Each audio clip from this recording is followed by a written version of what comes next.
নমস্কাৰ, good morning. Munu ambulance ছাৰ্ভিচলৈ আপোনালোকক স্বাগতম জনালোঁ। আৰু আজি আমি গৈ আছোঁ খৈৰাবাৰীৰ পৰা ৰাণীপুখুৰীৰ পৰা গুৱাহাটী মেডিকেল কলেজলৈ। তাত এজন পেচেণ্ট আছে, ফোনযোগে যোগাযোগ হৈছে বাৰু। এতিয়া আমি তালৈকে গৈ আছোঁ ৰাণীপুখুৰীলৈকে। আৰু ৰাণীপুখুৰীৰ পৰা পেচেণ্টটো উঠাই লৈ যাম। কিবা এক্সিডেণ্ট কেছ এটা আছিলে, মানে আজি চেকআপ আছে। ব'লকচোন আমাৰ লগত ভিডিঅ'টো উপভোগ কৰক। আমাৰ যাত্ৰাটো কেনেকুৱা হয় আপোনালোকক দেখাবলৈ অলপ চেষ্টা কৰিছোঁ। গাইডক নধৰিব, কেনেকৈ অহা যোৱা কৰোঁ, কি কৰোঁ, পেচেণ্টটো কেনেকৈ গাড়ীত উঠাই লৈ যাওঁ, আমাৰ লগত অলপ আপোনালোককো দেখাই লৈ যাবলৈ চেষ্টা কৰিছোঁ। ভিডিঅ'টো সম্পূৰ্ণকৈ চাব বুলি আশা কৰিলোঁ। আৰু এতিয়া আমি আহি ডিমাকুচি পোৱা নাই, পাম আৰু বৰঙাজুলি পালোঁ। বৰঙাজুলিৰ পৰা আমি চিধাই গুচি যাম বাৰু, ডিমাকুচি হৈ যাম, খৈৰাবাৰী ওলামগৈ। খৈৰাবাৰীৰ পৰা ৰাইট চাইডে সোমাই যাব লাগিব ভিতৰত। ব'লকচোন বাৰু। আহি পেচেণ্টৰ ঘৰ পালোঁ। ইয়াৰ পৰা আমি লেফ্ট চাইডে কাটি যাব লাগিব। লেফ্ট চাইডে কাটি গৈ এনেকৈ গাড়ীখন ঘৰৰ ভিতৰলৈকে নোসোমাব। ৰাস্তা একদম বেয়া, নতুন মাটি দিছে। গাড়ীখন আধা ৰাস্তাত থৈ পেলাই আমি টলিখন লৈ যাব লাগিব। আহি আছোঁ আৰু এনেকৈ কিমান দূৰ পাৰোঁ। আহি আমি পালোহি। ইয়াতে গাড়ীখন ৰখাম। ইয়াতে গাড়ী ৰখাই আমি ইফালৰ পৰা টলিখন লৈ যাব লাগিব দাঙি পেলাই, কাৰণ গাড়ীখন তালৈকে নাযায়। এইটো হৈছে ৰাণীপুখুৰী। ইয়াতে বহুত ডাঙৰ মেলা হয়। এইটোৱে হৈছে সেই ৰাণীপুখুৰীটো, যিটো ৰাণীপুখুৰীৰ কথা মই কৈ আছিলোঁ। আৰু ইয়াতে প্ৰতি বছৰে বহাগ মাহৰ প্ৰথম দিনাখনে নে ছেকেণ্ড দিনাখন মই ভালদৰে গম পোৱা নাই, কিন্তু বহুত ডাঙৰ ইয়াতে এটা উৎসৱ হয়। ইয়াতে বহুত ডাঙৰ, বহুত হাজাৰ হাজাৰ মানুহ হয়। কেতিয়াবা টাইম পালে আপোনালোকে আহিবচোন ইয়ালৈকে। বহুত দূৰৰ পৰা মানুহ আহে। এনেকৈ পেচেণ্ট আনিবলৈ গৈ আছোঁ।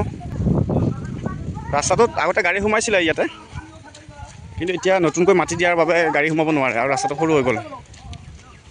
এইখিনি গৰা হৈছে তাৰ বাবে। আৰু এনেকৈ আমি গৈ আছোঁ পেচেণ্ট আনিবলৈ। পেচেণ্টৰ ঘৰটো একদম ভিতৰত হয়। চাই থাককচোন বাৰু, দেখাই যাওঁ কেনেকৈ পাৰোঁ। আৰু এনেকৈ আহি আমি পেচেণ্টৰ ঘৰলৈ আহি আছোঁ। একদম ভিতৰত হয়, যিহেতু গাড়ী নোসোমায়, গতিকে এনেকৈ আমি টলিখনকে ওলাই লৈ আহিব লগা হৈছে। বৰষুণ বতৰৰ কাৰণে অলপ কষ্ট হৈছে বাৰু, এনেইতো গাড়ী সোমাই ভিতৰত। এনেকৈ আহি আছোঁ আৰু এনেকৈ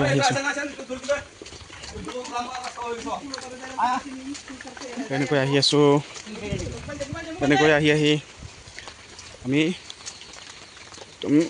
বস্তি কাৰোবাৰ ঘৰৰ চোতালেৰে, কাৰোবাৰ বস্তিৰে এনেকৈ আহি আছোঁ। ইয়াৰ পৰা পেচেণ্ট উঠাব লাগিব।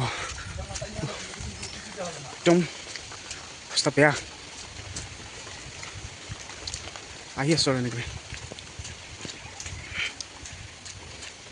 চাই থাকক দেই গাইসকল, কেনেকৈ দেখাব পাৰোঁ। আৰু এতিয়া আমি আহি পেলাই পেচেণ্টৰ ঘৰত পাই গ'লোঁ। এতিয়া আমি পেচেণ্টটো উঠাম বাৰু।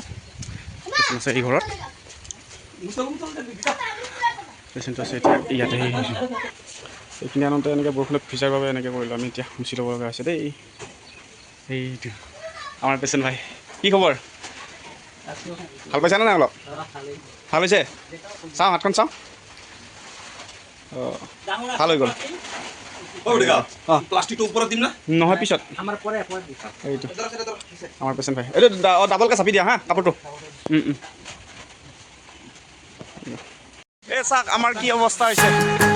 এয়া আমি এতিয়া পেচেণ্ট লৈ পেলাই গাড়ীলৈকে গৈ আছোঁ। আৰু ৰাস্তাটো নতুনকৈ মাটি দিয়াৰ কাৰণে কেনেকুৱা অসুবিধা।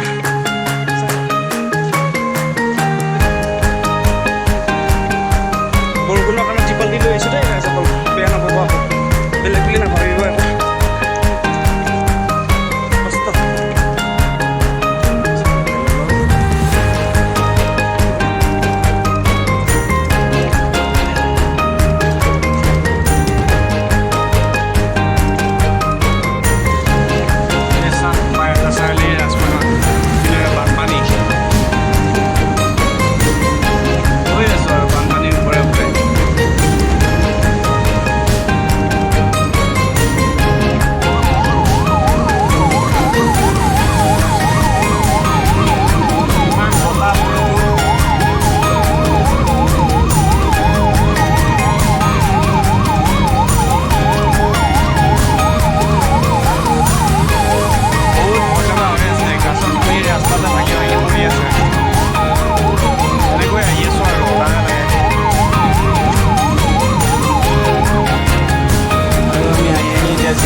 ৰাতিপুৱাৰ পৰা এতিয়া আহি পালোঁ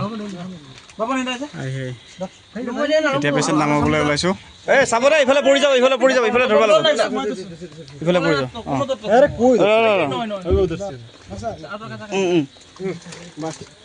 টিপালটো গোটাই দে এই বাৰু মানুহ ধৰ